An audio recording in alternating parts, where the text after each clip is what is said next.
방송에서 제공하는 투자 정보는 투자 판단에 대한 조언입니다. 방송에서 제공하는 주식의 가치, 가격 상승 및 가격 하락에 대해서는 방송사에서 보장하지 않습니다. 오늘의 헤드라인 뉴스입니다. 뉴욕 증시에서 주요 지수는 금리 동결로 위험자산 투자를 되살릴 것이라는 기대와 함께 상승했습니다. 뉴욕 증권거래소에서 다우존스 지수는 전장보다 0.84%, S&P 500 지수는 전장보다 1.09%, 나스닥 지수는 1.42% 급등했습니다. 애플을 중심으로 한 기술주가 큰 폭으로 오르며 증시를 이끌었습니다. 다만 국채 금리 하락으로 은행주는 약세를 이어갔습니다. 지난 2월 미국의 경기 선행지수가 시장 예상보다 양호했습니다. 컨퍼런스 보드는 지난 2월 미국의 경기 선행지수가 0.2% 상승했다고 발표했습니다. 5개월 만의 상승입니다. 월스트리트 저널이 집계한 시장 전망치는 0.1% 상승이었습니다. 미국 재무부는 현지 시간 21일 대북 문제와 관련해 중국 해운 회사 2곳에 대한 제재를 가했습니다. 이와 함께 북한과의 불법 환적 등을 한 혐의를 받는 선박들을 무더기로 추가한 북한의 해상 거래에 대한 주의보를 갱신해 발령했습니다. 미국의 대북 관련 독자 제재는 올해 들어 처음으로 2차 북미 정상회담이 결렬된 뒤 나온 것입니다. 영국 중앙은행인 영란은행이 기준금리를 동결했습니다. 금리 동결 결정은 9명의 통화정책위원회 만장일치로 결정됐습니다. 영란은행은 통화정책 성명서에서 향후 경제 및 금리 정책 방향은 브렉시트 방향에 달려있다는 견해를 밝혔습니다.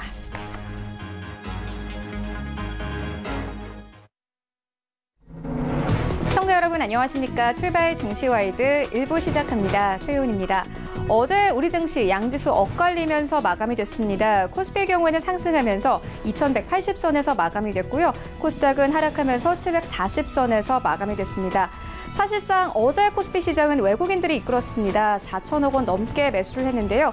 반도체 종목들을 중점적으로 사들였습니다.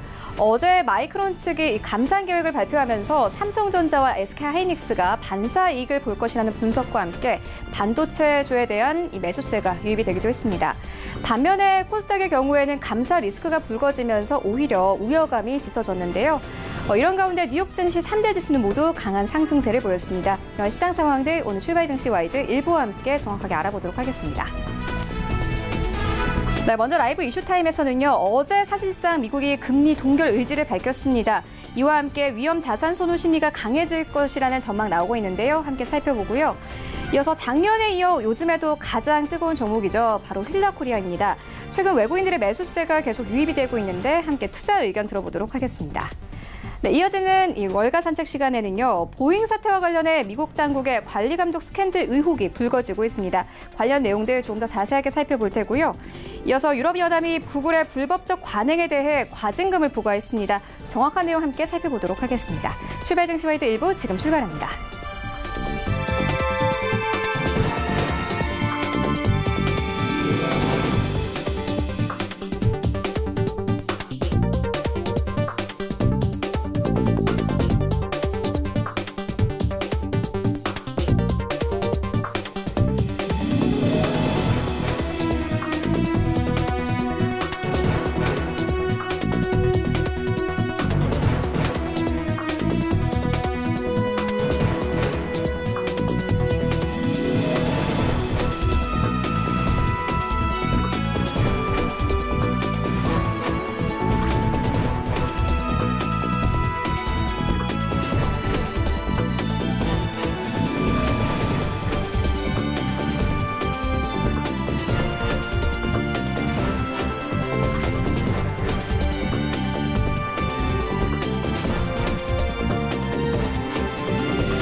네, 국내 시장 쟁점 함께 분석해 보도록 하겠습니다. 라이브 이슈 타임인데요. 펠리즈 투자앤리서치 김민수 대표 모셨습니다. 안녕하십니까? 안녕하십니까? 네, 먼저 첫 번째 이슈부터 살펴보고 가도록 하겠습니다. 어제 FOMC가 금리 동결 의지를 밝혔습니다. 사실상 미국의 금리 인상 기조가 마무리된 것으로 평가되면서 현재 위험자산 선호 심리가 강해질 것으로 전망이 되고 있습니다. 대표님 어떻게 보십니까? 이런 시장 좀 분위기들. 네, 잘 봤습니다. 어제 FOMC 회의가 끝나면서 또 FRB 의장이 여러 가지 얘기를 많이 했었죠. 영어로 했습니다. 네, 그런데 관련돼서 이제 내용들을 보다 보니까 가장 또 중요했던, 특히 시장에서 바라봤던 수준 정도는 나왔다란 쪽에 무게를 둬야 될 것 같고요. 네. 그래서 뭐 금리는 당연히 동결, 그리고 올해 금리 인상은 없을 것이다 란 쪽에서 하게 되면 내년 1회 정도로 점도표가 많이 밑으로 좀 내려왔던 부분들이죠.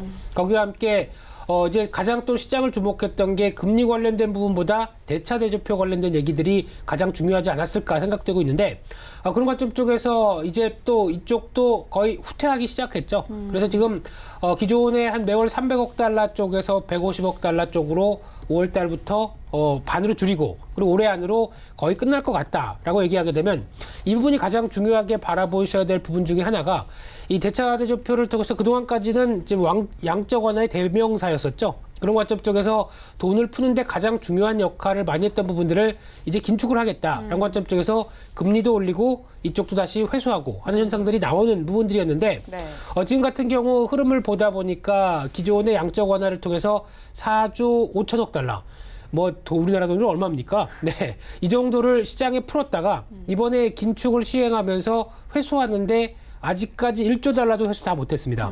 그렇게 되면 여기서 종료를 한다라고 하게 되면 나머지 한 3조 달러 이상은 그대로 시장에 놔두는 꼴이 되겠죠. 그러면 시장이 유동성이 회수되겠다라고 생각했던 부분들이 그대로 남아있다라고 하게 되면, 이에 따른 부분들이 아무래도 시장의 여러 가지 어떤 경기 둔화를 방어하는 역할을 하지 않을까라는 쪽으로 바라보고 있는데, 이거는 좋은 쪽으로만 해석하는 거죠. 반대로 보게 되면은 만약에 이런 상황들이 그대로 간다라고 하게 되면 약간 어떻게 보면 나중에 버블을 키울 수 있는 또 하나의 도화선은 된다라는 동전의 양면도 같이 한번 생각해 볼 필요가 있다고 봐야 될 것 같고요. 그런 차원에서 어제 나왔던 또 여러 가지 얘기 중에서 미국의 경제 지표 쪽을 더 눈여겨볼 수밖에 없는데, 대표적으로 미국의 경제 성장률 자체를 연준 위원들은 하향시켰죠. 특히 한 2.3%를 성장하지 않을까 싶었는데 한 2.1%대? 예, 이 정도로 후퇴시키고 내년은 1.9%대로 후퇴시켰습니다. 작년 제 기억으로 3분기인가요? 이때 4%가 넘는 깜짝 성장세를 보여준 뒤로 완전히 반토막이 나겠네요. 그런 관점 쪽에서 지금 한 올해 2.5%대 성장 정도로는 예측을 했었는데 그건 안 되겠다라는 관점들이 상당히 높다 보니까 우려감이 커질 수밖에 없는 부분들이고요. 게다가 실업률은 3.7%면은 뭐 양호하다고 봐야 될 것 같고요. 지금 미국의 고용은 사상 최대로 좋다라는 쪽에 대한 여러 가지 흐름들은 나와 있는데, 반대로 또 하나 눈여겨봐야 될 부분들이 물가 상승률입니다. 지금 어제 나왔던 얘기로는 1.8%대 상승으로 올해 바라보고 있는 상황들인데, 그렇게 되면 이제 물가 상승률이 한 어떤 잠재 성장률과 마찬가지로 이어지는 한 2%대까지는 넘어가야 그래도 물가가 인플레이션을 적정하게 반영한다고 볼 수 있는데, 이 정도도 안 된다라고 하게 되면 여러 가지 또 우려감이 커질 수밖에 없죠. 그러니까 즉 적정한 물가 상승이 이어져야 그에 따른 경제가 활성화가 되는데, 그런 부분들이 못 따라간다라고 하게 되면 아무래도 여기서 가장 큰 공포는 그 부분이죠. 일본과 같은 저성장, 저물가 이쪽으로 자리 잡는 부분들이 나오게 되면 어떡하느냐라는 불안감들도 같이 커질 수밖에 없는데, 이러다 보니까 어제 가장 중요한 딱 두 가지 키워드는 경기 둔화 인정, 거기다가 금리는 이제 못 올리겠다, 이 두 가지 사실인데, 그래서 어제 미국 시장에서는 약간 혼란스러운 모습을 보였었죠. 그러다가 오늘 다시 또 주가가 급등하는, 그러니까 하루 뒤늦게 뒷북치는 그런 상황이 나왔는데, 근데 여기서 중요한 사실들이 지금 가장 중요한 모습은 오늘 어제 나왔던 흐름들의 연장선상이 아니라, 제가 보기에는 오늘 미국 시장의 가장 큰 주요한 요인은 달러화의 방향이었었고요. 게다가 이어지는 경기 선행지수의 변화, 이 두 가지가 미국 시장을 이끌었다고 봐야 될 것 같고요. 특히 어제 나왔던 얘기, 어떤 금리의 그러니까 통화 정책이 완화적일 것이다 라는 부분들은 어떻게 보면 한쪽밖에 안 됩니다. 근데 지금 시장이 고민하고 있는 거는 경기에 대한 자신감이 많이 떨어졌다는 부분들이죠. 그런 부분들을 회복을 못 시켜주기 때문에 아무래도 영향권을 받았다라고 하게 되면 이런 부분들이 시장을 끌고 나가기에 강세 쪽으로 가기에는 좀 부족했다. 근데 어제 나왔던 경기 선행지수에 그나마 부합하는 모습들이 나왔던 부분들은 그래도 미국 어떤 주식시장에 약간 활로를 불러일으키지 않았나라고 관점적으로 바라보고 있는 상황들이고요. 그런 쪽으로 봤었을 때 일단 지금 시장을 바라보는 관점들은 뭐 다 아는 내용이다. 유동성을 계속 축소해서 회수로 해서 지금 바뀐 경향이라고는 다 아는 사실이라고 봐야 될 것 같고요. 이 유동성 관련된 부분만으로는 한계가 있다. 그러면 다른 부분들이 필요하다. 네. 그게 경기 관련된 변수가 그래도 둔화해서 조금씩 자신감을 회복할 수 있는 지표들이 나와야 된다라고 네. 하는 부분들은 그 이면은 또 중국과의 무역 협상이 있겠죠. 무역 협상. 예, 근데 또 6월 달까지 가나요? 네, 왜 이렇게 질질 끄는지 모르겠습니다만 그런 상황이라고 하게 되면 여기서 또 지표들은 빠르게 살아나기가 좀 힘들겠죠, 아직까지는요. 그런 어떤 부담감들도 있다라고 봐야 될 것 같고요. 네. 또 하나 가장 중요한 게 환율입니다. 최근 들어서 달러와 인덱스의 추이를 보게 되면은 올해 한 97대로 신고가를 돌파를 시도하는 듯하다가 어제까지 해서 보면은 올해 중에 최저점까지 내려오는 그런 네. 어떤 달러와 약세 기조가 지금 나오기 시작하죠. 네. 그렇다는 얘기는 달러와 약세가 아무래도 경기에 대한 자신감이 떨어지다 보니까 나왔던 부분들이라고 보게 되면은 달러와 약세면 다른 통화들은 강세로 가겠죠. 대표적으로 어제 국내에서 외국인들이 샀던 대표적인 이유 중에 하나가 워낙 강세 기조가 뚜렷하게 나오다 보니까 그에 따른 여러 가지 변화도 같이 이어졌다라고 보는 게 맞다고 봐야 될 것 같고요. 그런 차원에서 또 어제 강했던 게 미국의 기술주들이 강했었죠. 달러와 약세의 여러 가지 부분들이 네. 그대로 영향을 끼쳤던 대표적인 섹터라고 보시면 될 것 같은데 네. 이런 식으로 변화가 나오기 시작하게 되면은 앞으로 달러와의 추이를 잘 지켜보시면서 이 부분이 위험자산 쪽으로 선호 효과까지 계속 이어지는지 이 부분을 확인하면은 네. 아무래도 또 하나의 단서가 되지 않을까 라는 쪽으로 보시면 될 것 같습니다. 네, 현재 둔화 우려와 관련해서 경제 지표들 그리고 환율 부분을 체크해보라 이렇게 짚어주셨습니다. 이어서 다음 이슈로 옮겨가 보도록 하겠습니다. 지난해에 이어서 올해까지 가장 뜨거운 종목입니다. 바로 휠다코리아인데요. 대표님 요즘 네. 휠다코리아 어떻게 보고 계세요? 네, 잘 보고 외국인들 있습니다. 계속 매수하고 있더라고요. 네. 휠다코리아를 말씀드릴 때 앵커님은 페핏인가요? 좀 튀었습니다. 죄송합니다. 저는 페피는 아닌데 네. 그 요즘에 유행하는 어글리 슈즈 있잖아요. 네. 길거리에 지나다니다 보면은 네. 그거 신은 분들 꼭 한 명씩 보게 되거든요. 네. 그래서 휠다코리아의 그 저력을 좀 느낄 수 있었어요. 그렇죠. 근데 솔직히 필라죠. 예, 정확하게는 필라코리아. 네. 이 회사뿐만 아니라 이 어글리 슈즈라고 만드는 게 되게 많습니다. 브랜드가 많더라고요. 네. 그래서 찾아보다 보니까 저는 딴 브랜드가 더 마음에 들긴 하는데. 그렇죠. 가격 면이 조금 그렇죠. 그렇죠. 네. 가격도 그렇고 솔직히 더 이쁜 건 다른 데가 많던데 아, 네. 저 같은 패션 잘 못하는 사람들도 네. 그렇게 느껴지는데 일단 중요한 부분들 같은 경우는 왜 필라코리아가 지금 이렇게 강하게 올라가면서 시장에 부각을 받느냐라는 네. 부분들인데 이쪽을 볼 때 일단 시장의 큰 섹터 흐름들을 먼저 봐야 되겠죠. 그동안 일요일 달까지 이렇게 쭉 지켜오면서 수출 관련된 쪽에 자신감은 훅 떨어졌습니다. 그런 쪽에서 수출에 대한 부담감이 어떻게 보면 좀 압박이 들어가는데 오히려 내수 쪽은 조금씩 좀 괜찮아진 분위기로 나가기 시작하죠. 대표적으로 음식료라든가 유통 그리고 이런 어떤 섬유 의복 관련된 종목들의 쪽에서는 상대적으로 외국인들 기관 매수세가 같이 유입되면서 코스피 지수보다 오히려 좀 더 선방한 섹터 쪽으로 지금 나오고 있습니다. 그런 차원에서 가장 대표 주자가 뭐냐라고 하다 보니까 이 필라코리아 쩍 하고 나오는 네. 그런 상황들이라고 보시면 될 것 같고요. 그런 차원에서 최근에 나왔던 말씀하셨던 어글리 슈즈란 게 말 그대로 못생긴 슈즈란 부분들인데 네. 그냥 투박하죠. 그렇죠. 투박하더라도 뭔가 제가 보기에는 키높이 친구들이 6cm 정도 된다 그러더라고요. 6cm요? 네. 네, 그럼 6cm 위에 공기는 좀 다르겠네요. 근데 그런 관점 쪽에서 이제 인기는 끄는데 모르겠습니다. 이제 이 부분만 가지고 필라코리아를 설명할 수는 제가 보기에는 없을 것 같고요. 미국에서 뭐 올해 신발 일쪽도 선정이 됐다고 얘기를 네. 하더라고요. 그러면 그걸로 인해서 올해 신발로 선정됐을 때 올해 실적 기조는 상당히 좋았다라고 하는 증권사 분석도 물론 있는데 네. 그보다 바탕에 깔린 게 앞서 말씀드렸던 내수 쪽에 대한 변화 그리고 또 하나가 네. 실적에 대한 자신감이라고 봐야 되겠죠.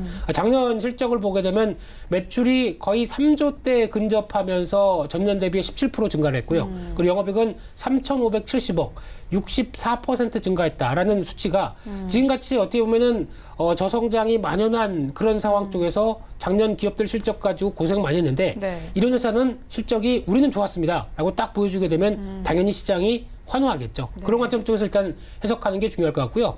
올해도 영업이익이 한 4,200억대로 작년도 좋았는데 올해도 한 17% 이상 증가할 걸로 보여집니다. 네. 그런 상황 쪽에서 또 하나 글로벌 회사다 보니까 또 하나 이제 여러 가지 지역에서 이제 변화가 나오는 게 아까 미국도 말씀드렸고 중국도 네. 예, 얘기를 할 수밖에 없는 게 중국 같은 경우 일단 가장 중요한 게 내수 양회를 통해서 내수 경기를 부양시키겠다는 의지가 상당히 컸죠. 여기서 나오는 양회 쪽에서 내용들을 찾아보다 보면은 문화 산업을 육성하는다는 얘기가 있습니다. 그렇다는 얘기는 스포츠를 장려하겠다. 그리고 문화 관련된 쪽을 끌어올리겠다는 쪽의 내용들이 있는데 그러면 이제 스포츠 관련된 쪽에 수혜가 없을까라고 바라보는 대표적인 종목 중에 하나다. 이런 쪽으로 바라볼 수밖에 없는 상황들이고요. 네. 그래서 지금 필라코리아가 중국에서 지금 브랜드 시장 점유율이 2.6%인데 3% 이상은 훌쩍 넘을 것이다 라고 바라보고 있는 상황들이고요. 그리고 어떤 레저 관련된 스포츠 관련된 쪽이 중국도 변화가 될 수 있는 요인들 중에 하나가 중국 같은 경우 혹시 휴일 경제라고 들어보셨습니까? 그게 뭐죠? 네, 휴일 경제란 얘기는 양회 기간 동안에 중국의 검색어 쪽에서 1, 2위를 다투던 얘기입니다. 2.5일 휴일, 격주 3일 휴일. 그렇다는 얘기는 금요일 오후부터 쉰다는 얘기죠. 네. 중국이요. 그리고 그다음 한 주는 토일 쉬다가 그다음 주는 금토일 쉬고 이런 어떤 격주 3일 휴일 뭐 이런 네. 식으로 나가게 되면은 아마 제가 보기에는 이게 아직 그래도 논의가 되고 있는 상황들인데 경기 관련돼서 계속 지표가 좀 안 좋아진다라고 하게 되면 내수 관련 쪽에서 나올 수도 있는 부분이라고 생각됩니다. 부럽죠? 부럽네요. 네, 솔직히 부러운데 돈은 좀 안 되겠죠? 근데 그렇게 되면 상대적으로 중국인들이 신경을 쓰는 게 이런 레저나 스포츠 쪽에서 좀 더 강화될 거고 만약에 이게 발표가 되게 되면 우리나라 중국 내수 소비주도 상당히 크게 뛸 가능성이 높습니다. 왜냐면은 그와 관련된 관광객 유입이라든가 여러 가지 변화가 될 수 있는 부분이기 때문에 이쪽은 또 잘 보셔야 될 중국의 변화라고 봐야 될 것 같고요. 그런 쪽에 또 하나의 수혜가 될 수 있겠죠. 그런 쪽에서 봤었을 때 일단 가장 근본적인 이유는 제가 보기에는 필라코리아는 MSCI 지수에 작년에 편입됐고 거기다가 코스닥 150, 코스피 200 쪽에 편입이 되면서 나오는 그런 효과가 가장 컸다라고 보는 게 더 맞지 않을까 생각됩니다. 그다음에 그런 흐름들 쪽에서 외국인들의 패시브 자금들이 같이 유입되는 현상들이 주가를 이렇게 끌어올렸다라고 바라보는 분도 하나의 중요한 축으로 작용했는데 그러면 이만큼 올라온 주가 사야 되느냐 이걸 봐야 되겠죠. 네, 가장 궁금해하시는 부분이겠죠. 그렇죠. 네. 근데 제가 보기에는 지금 현재 어제까지 봤을 때 시가총액 4조 3천억입니다. 근데 올해 순이익도 잘 나올 걸로 보여집니다. 그래서 한 3천억대까지는 충분히 나온다라고 보여지고 있는데 살짝 비싸죠. 어떤 성장하는 주가고 그에 따라서 여러 가지 분위기를 반영했다고 하더라도 이 정도라면은 한 PR 한 13배, 15배 이 정도까지 나온다라고 하게 되면 일단 그렇게 섬유 의복 쪽에서 안정적인 실적을 보여준다고 하더라도 약간 좀 살짝 비싼 감이 있습니다. 그래서 타이밍은 지금 잡지 마시고요. 네. 오히려 어떤 최근 들어서 나오는 다른 섹터들이 강했을 때 약간 소외된다라는 쪽에서 접근하는 게 더 좋겠다. 이렇게 결론 내서 말씀드리겠습니다. 네, 알겠습니다. 힐라코리아 짚고 왔고요. 이어서 다음 종목도 하나 더 살펴보고 가도록 하겠습니다. 최근 삼성전기가 수혜를 입을 것이라는 증권사 전망 나오고 있습니다. 5G와 관련된 수혜인데요. 왜 5G와 관련돼서 이렇게 수혜를 얻게 되는 걸까요? 네, 5G가 좋으니까 그렇겠죠. 네. 어떤 연관이 있죠? 네, 연관 많습니다. 네. 됐죠? 네. 그거 좀 관련돼서 자세하게 설명 좀 해주세요. 네. 네, 그렇게 해야 될 것 같은데요. 어제부터 나왔던 분위기가 IT주가 재조명되기 시작하죠. 대표적으로 반도체주 관련돼서 얘기가 나오는데 좀 더 정확하게 아셔야 될 부분들이 어제 마이크론 테크놀로지가 실적 발표하면서 나왔던 감산 때문에 네. 삼성전자나 SK하이닉스가 올랐다고 얘기를 하는데 이건 말이 안 됩니다. 아, 그래요? 예, 네. 어떻게 보면 삼성전자나 SK하이닉스의 위상에 먹칠을 하는 꼴입니다. 쉽게 말씀드리면 네. 업계에 한 3위, 4위 정도 되는 회사가 감산한다고 큰 업황에 무슨 연관이 있겠습니까? 그거는 약간 핑계고요. 네. 제가 보기에는 마이크론 테크놀로지 실적을 발표하면서 나왔던 변화가 가장 중요하다고 봐야 될 것 같은데 업계에 한 4위 정도 되는 회사가 그래도 어떤 여러 가지 업황이 위축되는데 이 정도의 실적을 보여줬다. 그러면은 그러면 너무 우려가 심했던 게 아니냐. 그러면 삼성전자나 SK하이닉스는 너무 우려한 것보다는 실적이 좋지 않을까라고 반문하는 흐름들 쪽에서 어제 나왔던 변화라고 보시는 게 가장 맞다고 봐야 될 것 같고요. 그런 차원이면은 감상 가지고 그런 얘기는 이제 안 하셨으면 좋겠고요. 저는 솔직히 불편합니다. 네. 죄송해요. 제가 불편하게 드렸네요. 저는 증권사 리포트를 좀 참고를 했거든요. 다 그렇게 나오더라고요. 뉴스나 기사 쪽에서 다 그렇게 나오는데 그거는 본질을 회피하는 기사란 쪽에서 강한 비판을 하시네요. 그럼요. 네, 예, 알겠습니다. 될 건 되고 안 될 건 안 된다. 예, 제가 강하게 목소리를 내야죠. 그래야 또 PD님이 불러주시고요. 그런 관점에서 봤을 때 삼성전기 같은 IT주들도 이제 반등하기 시작하죠. 그래서 어떤 실적에 대한 기대감의 부분들이 다시 포인트를 맞춘다고 봐야 될 것 같은데 작년도 실적 잘 나왔는데 최근에 주가가 무겁고 좀 부진한 이유는 MLCC 가격의 공급이 좀 더 늘어나면서 나오는 어떤 여러 가지 어떤 가격이 하락 가능성 때문에 많이 고생했는데 또 하나의 축으로 자리하는 게 앞서 얘기하셨던 5G 쪽입니다. 지금 보니까 5G 관련돼서 어떻게 보면 종합 부품업체라고 보시면 될 것 같은데 삼성전기는요. 그런 차원에서 5G용 안테나 거기다가 5G 관련돼서 들어갈 수 있는 FPCB는 조금 더 약간 달라야 됩니다. 그런 쪽에서 어떤 과부하나 여러 가지를 좀 잘 적응하기 위해서는 좀 더 좋은 제품으로 만들어야 되겠죠. 거기다가 또 5G용 MLCC는 또 다릅니다. 보통 관련돼서 같은 단말기에 들어간다고 하더라도 기존보다 한 120% 더 들어가야 된답니다. 그러다 보니까 그럼 작년보다 20% 이 5G 쪽이 활성화되면은 20% 관련된 쪽은 실적이 좋겠네요. 그런 쪽으로 바라봐야 될 것 같고요. 또 하나 중요한 게 지금 최근 들어서 갤럭시 S10 얘기를 안 할 수가 없는 것 같은데 주변에서 보셨습니까? 뭐 사신 분들 몇몇 보이더라고요. 네, 저는 몇몇이 아니라 많이 보이더라고요. 아예 그냥 자급제 폰을 사서 차라리 그걸 사게 되면은 오히려 혜택이 더 많다고 그러더라고요. 네, 그래서 S10e인가요? 조금 지금 최근에 유행하는 모델이 그거라고 하는데 받아보니까 화면에 구멍이 없습니다. 그냥 이게 깨끗합니다. 그래서 펼치자마자 모든 게 다 화면이더라고요. 그래서 마음에 드는데 아직 할부 기간이 남아서 저는 아직 못 사셨군요. 나중에 폴드나 나오면 한번 볼까 싶은 상황들인데 그런 상황이 나오다 보니까 같은 부품주 쪽으로서의 역할로는 S10에 대한 기대감도 같이 이어진다라고 봐야 될 것 같고요. 그래서 올해도 실적에 대한 자신감은 높습니다. 특히 지금 매출이 8% 늘어나서 8조 8천억대, 영업이익도 1조 1,700억, 그래서 15% 늘어날 걸로 보이는데 주가는 왜 이러죠? 이게 문제겠죠.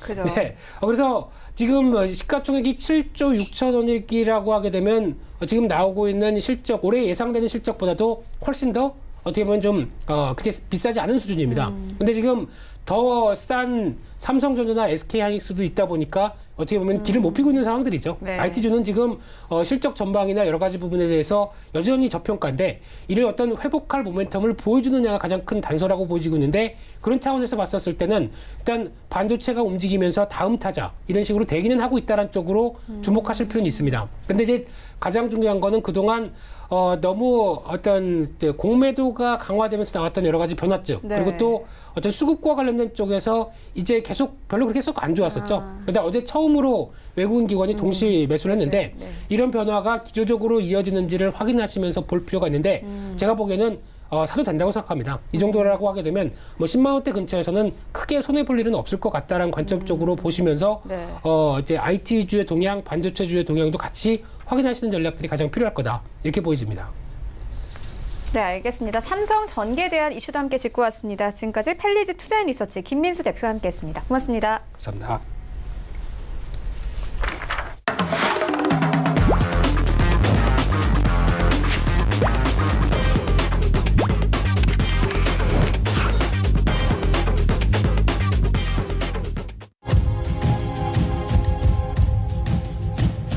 네, 이성웅의 월간 산책 시간입니다. KTB 투자증권 이성웅 과장 전화 연결되어 있습니다. 안녕하십니까?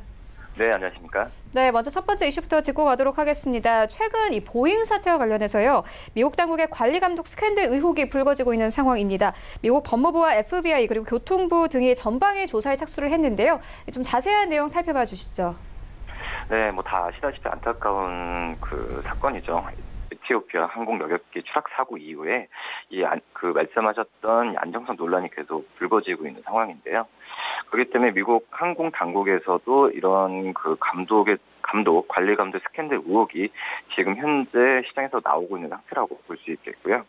여기 미국 상원 같은 경우에는 27일 연방 항공청 FFA죠. 연방항공청과 교통부가 이 항공 당국에 대한 청문회를 진행하고 이 보잉에서 30년간 근무해온 이 패트릭 세노의 미국 국방부 장관 대행은 이 보잉 부당 지원 의혹으로 지금 감찰을 받고 있다는 소식이 들렸습니다. 우선 미국의 언론에 따르면은 미국 상원의 상무위원회는 이번 달 27일에 그 청문회에서 우선 댄 엘웰 그 연방항공청 그 청장 대행과 로버트 서멀트 연방교통안전위원회 회장 그리고 켈빈 스쿰의 교통부 감찰국장 등을 증인으로 소환했다 이렇게 밝혔고요. 이 자리에는 보잉 고위 관계자들도 참석하면서 의원들의 질의에 답할 예정이라고 좀 밝혔습니다. 이 상무위 위원들은 이들을 상대로 2017년 3월에 광범위한 추가 훈련 없이 보잉 737 맥스를 승인한 이유에 대해서 질의할 것으로 알려졌고요. 이번 청문회는 보잉 737 맥스 8기종이 작년 10월 인도네시아에 이어서 지난 10월에 에티오피아에서 잇따라 추락사고를 일으키면서 이 안정성 논란이 있는 가운데 지금 열리는 상황이라고 볼 수 있겠습니다. 이 두 사고로 각각 189명, 157명이 사망했는데요.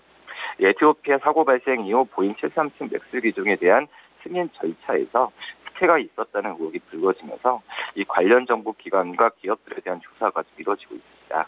미국 법무부는 보잉의 FFA 승인 과정과 737 맥스 기종의 마케팅 과정을 수사하기 위해서 이 복수의 소환장을 발부한 것으로 전해졌고요.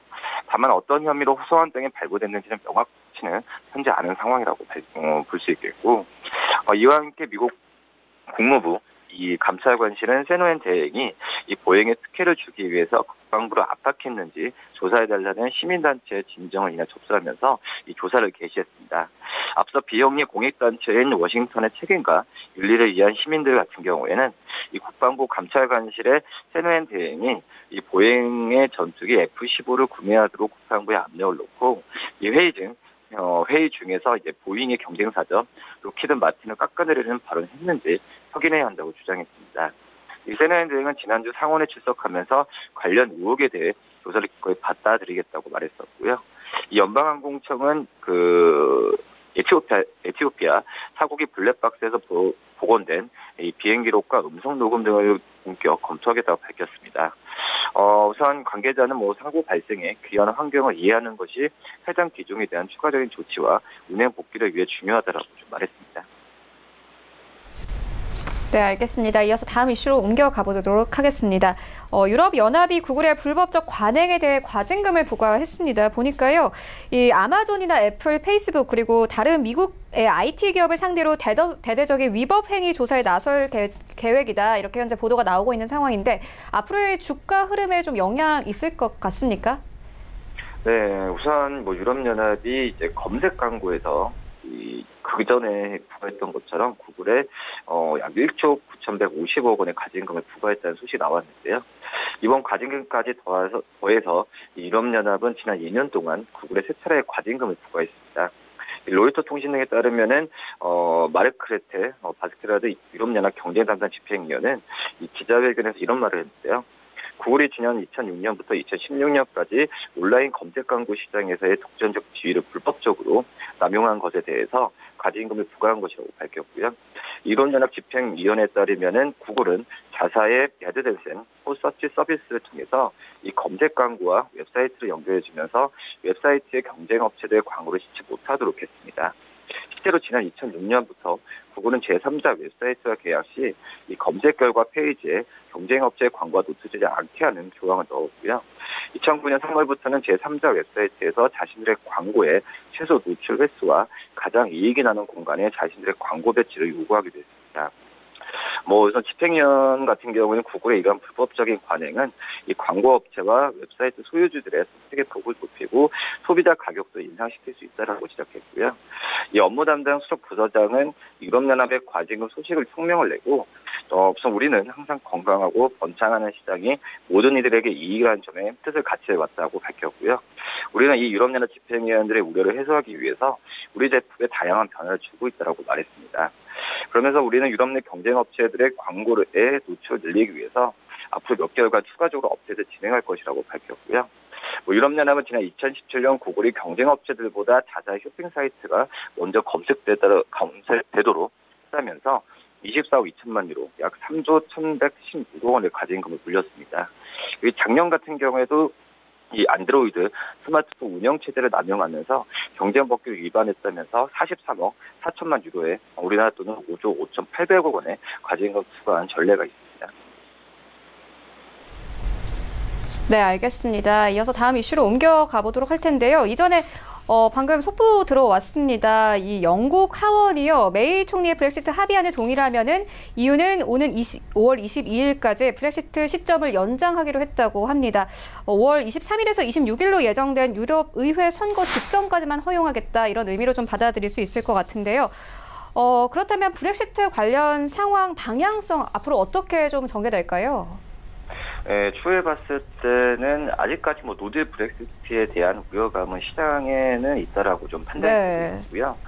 지금 현재는 우선 노딜 브렉시트에 의한 시장에서의 충격을 증가한 필요는 없었지만은 이 노딜 브렉시트가 나오게 된다고 한다면은 시장은 어떤 동요는 분명히 있을 거다라고 좀 판단이 되고 있고, 아직까지 메이 총리와 어떤 그 영국 안에서의 그 서로의 입장차는 아직까지 확연히 있다라고 볼 수 있겠습니다. 그 전에 영국 안에서의 어떤 찬성과 반대표를 했을 때는 형식적인 건 형식적이고 이 브렉시트에 대한 부분에 있어서는 큰 영향을 미치지 않겠지만은 이런 잡음이 계속 나오게 된다고 한다면은 이런 그 5월로 또 예정됐던 이런 그 기한을 또 넘길 가능성도 저는 없지 않아 있다라고 좀 판단이 되고 있습니다. 네, 반면에 이 하원이 합의안을 가결시키지 못하면 4월 12일까지만 연장한다는 소식도 함께 들어왔는데요. 이와 관련된 소식들은 들어오는 대로 계속 전해드리도록 하겠습니다. 이어서 다음 이슈로 옮겨가 보도록 하겠습니다. 이 청바지 브랜드로 잘 알려진 브랜드죠. 리바이스가 21일에 85년에 상장 폐지된 이후로 34년 만에 뉴욕 증시에 복귀를 했습니다. 어제만 32% 넘는 랠리를 보였는데요. 앞으로의 주가 흐름 어떻게 보십니까? 네, 우선 청바지 유명한 브랜드죠. 리바이스에 대한 상장사죠. 리바이스 스트라우스가 지난 1985년에 상장 폐지 이후에 34년 만에 뉴욕 증시에 좀 복귀하게 됐습니다. 우선 기업 공개, 그러니까 IPO로 7천억 원 규모의 자금을 조달하면서 올 들어 미국 증시 최대 공모의 기록을 좀 달성했고요. 우선 블룸버그 통신 같은 주요 외신에 따르면은 이 리바이스는 이날 IPO에서 희망 주가를 주당 16에서 14에서 16달러를 웃도는 주당 17달러에 3,670만 주를 팔으면서 6억 2,330만 달러를 조달했다고 밝혔습니다. 이 골드만삭스, JP 모건 등의 주요 투자 은행이 이번 IPO의 주관사로 나섰는데요. 이번 상장이 완료되면 리바이스의 기업 가치는 65억 5천만 달러, 우리나라 돈으로 7조 3,900억 원에 달할 것으로 보여지고 있고요. 리바이스는 이달 21일부터 뉴욕 증시에서 종목명을 LEVI로 거래를 시작합니다. 리바이스는 1971년 뉴욕 증시에 상장했지만 실적 악화 끝에 1985년에 상장 폐지됐는데요. 리바이스는 최근 글로벌 청바지 시장의 반등과 사업 가격화에 힘입어서 작년 매출이 전년 대비 14% 증가한 56억 달러를 기록하면서 눈에 띄는 실적 회복세를 보이고 있습니다. 상장을 앞두고 리바이스는 투자자들에게 이 중국 시장에서 수익 창출 포부를 밝힌 것으로 알려졌는데요. 리바이스는 전체 매출의 17%를 아시아 시장에서 창출하는데 중국 시장 매출은 전체 매출의 3%에 그쳤습니다. 우선 이 칩버그 리바이스 최고 경영자는 중국 같은 이 신흥시장 진출을 통해서 매출 100억 달러를 달성을 하겠다고 목표를 하고 있으면서 이 추후의 매출 부분을 계속해서 좀 관심 있게 봐야 되지 않을까 이렇게 좀 판단됩니다. 네, 알겠습니다. 지금까지 세 가지 이슈 함께 짚고 왔습니다. 지금까지 KTB 투자증권 이상훈 과장과 함께했습니다. 고맙습니다. 네, 감사합니다. 네, 1부는 여기서 모두 마치도록 하고요. 잠시 후 2부에서는 전문가들과 함께하는 종목 라이브쇼, 라이브 매매 타임이 이어집니다. 여기에 더해서 오늘장에서 이슈몰이라고 있는 특징주까지 꼼꼼하게 살펴봐 드리겠습니다. 채널 고정해 주시고요. 저희는 잠시 후 2부로 다시 찾아오도록 하겠습니다.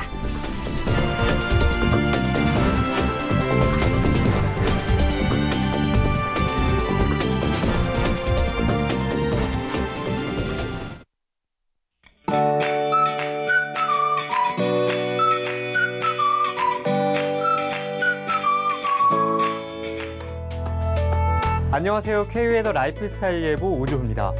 밤사이에 기온이 뚝 떨어지면서 오늘 아침은 꽃샘추위가 이어지고 있습니다. 현재 서울의 아침 기온은 영하 1도, 춘천은 영하 2도까지 떨어져 있는데요. 다만 낮부터는 기온이 점차 오르면서 서울 낮 최고 기온은 9도, 춘천은 10도가 예상됩니다. 아침 기온이 급격하게 떨어진 만큼 출근하실 때는 옷차림에 신경 쓰시기 바랍니다. 한편 북서쪽에서 찬 공기가 남하하면서 대기 순환도 원활해졌는데요. 어제에 이어 오늘도 전국에서 파란 하늘을 볼 수 있겠습니다. 미세먼지 걱정이 없는 만큼 오늘도 종일 실내 환기와 야외 활동을 하셔도 좋겠습니다. 오늘은 중국 북부에서 확장하는 고기압의 영향을 받겠습니다. 다음은 자세한 지역별 날씨입니다. 중부지방은 아침 기온이 영하권으로 떨어지는 곳이 있겠습니다. 서울과 인천의 아침 기온은 영하 1도를 보이겠습니다. 동해안은 울릉도에 내일 오후부터는 비가 내리겠습니다. 낮 최고 기온은 속초 9도가 예상됩니다. 남부지방은 종일 맑은 날씨를 보이겠습니다. 낮 최고 기온은 부산 14도, 대구 13도로 포근하겠습니다. 동해상으로는 비 또는 눈 소식이 있고요. 바다의 물결은 전해상으로 매우 높게 일겠습니다. 항해나 조업하실 때 최신 기상 정보를 꼭 확인하시기 바랍니다. 본 방송에서 제공하는 투자 정보는 투자 판단에 대한 조언입니다. 방송에서 제공하는 주식의 가치, 가격 상승 및 가격 하락에 대해서는 방송사에서 보장하지 않습니다.